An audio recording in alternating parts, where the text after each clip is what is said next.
realmente me parece muy interesante el trabajo que viene haciendo CEPLAN. En general el CEPLAN está mostrando que tiene un muy buen equipo y que está haciendo un trabajo de muy buen nivel. Una publicación como esta, con ciento y pico indicadores comparados, ¿no?, con otros países, justamente lo que nos dan es perspectiva. Claro, o sea, el corto plazo es importante, pero a veces podemos estarles prestando una excesiva atención al corto plazo, ¿no? Nosotros deberíamos pensar más ahorita en, ok, ¿por qué estamos como estamos? Básicamente porque estamos en un ciclo de metales, ¿no?, de materias primas a la baja, ¿no? Eso nos afecta definitivamente. Somos un país, hemos vuelto a descubrir que somos un país primario exportador y que eso finalmente nos afecta, ¿no? Con otros economistas nosotros solemos decir, tú dime qué commodity exportas y yo te diré cuánto creces, ¿no? Eso un poco refleja que los commodities nos van a determinar mucho del crecimiento a corto plazo. Entonces, muy aparte de eso, lo que tenemos que hacer es mirar trabajos como estos y pensar en perspectiva, decir, ok, ¿qué es lo que queremos para no depender tanto de commodities de repente en el futuro? Entonces ahí entran a tallar muchas de las iniciativas del gobierno, como por ejemplo el plan de diversificación productiva, todas estas acciones para destrabar inversiones que está haciendo el gobierno, ¿no? Yo creo que es bien importante ubicarnos en el contexto.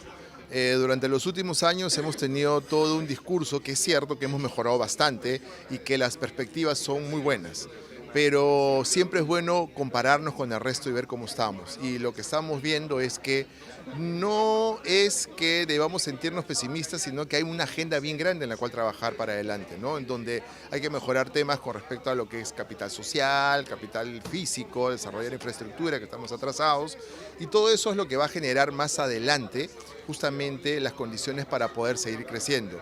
Y ese es el rol que debe cumplir un centro de planeamiento. Justamente, oye, ¿cómo estamos? ¿Hacia dónde tenemos que ir? Un poco sentar las prioridades y eso que sirva para articular las políticas públicas. Entonces creo que la publicación que ustedes tienen es un importante primer paso para empezar la discusión. Para no decir que ya lo tenemos todo ganado, porque hemos crecido a 6% durante los últimos 10 años, sino que tenemos mucho por hacer. Yo recuerdo a veces cuando con mis alumnos abro en clase y les hago unos ejercicios porque hablo de crecimiento económico. Si queremos alcanzar a Chile en PBI per cápita y seguimos creciendo las tasas que hemos tenido en el 2012, recién en el 2060 los alcanzamos. Entonces, en verdad, eso hay que ponerlo en perspectiva. Que hemos crecido un montón, pero si nos comparamos con Noruega, con Corea, etcétera, vemos que la comparación no es tan positiva. Con otros países sí. Las comparaciones son odiosas, pero digamos, eso nos da un poco de cómo está el vecindario, si uno quiere, y cómo está el mundo en general y hacia dónde tenemos que ir, porque de ahí tenemos que identificar cuáles son las tendencias mundiales y nos tenemos que ubicar lo mejor que podamos dentro de ese contexto.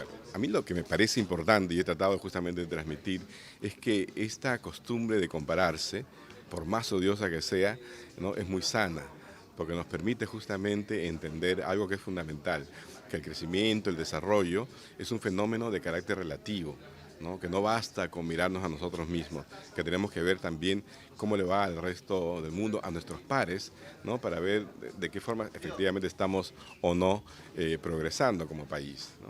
Entonces, ese es quizás el mensaje fundamental. Y lo segundo es una llamada de atención, porque también existe la tendencia a mirar estos indicadores de manera aislada, ¿sí?, a veces hacer gran escándalo porque cae 5 puntos, 3 puntos, etcétera, o porque sube no sé cuántos puntos, y hay que mirarlos estos siempre con un sentido, digamos, de precaución, porque al fin y al cabo no todos son tan claros, no tan transparentes como debieran ser. Hemos visto, por ejemplo, en este análisis, ¿verdad?, que de estos 104 indicadores, un 83% tiene una relación directa, más o menos, digamos, con los niveles de ingresos, pero hay otros que no tienen ninguna relación. Entonces, hay que entenderlos en su verdadera dimensión. A mí me ha sorprendido mucho la concurrencia, el nivel de concurrencia, para un tema que normalmente es árido. Entonces la lectura que uno le puede dar es que efectivamente hay una demanda soterrada, medio escondida allí, por este tipo de indicadores, con el elemento diferencial que tiene ese plan, ¿no?, que es que no solamente te da el indicador con una medida de hoy, sino sobre todo te da una visión de mañana, ¿no? Ahí es donde está la diferencia.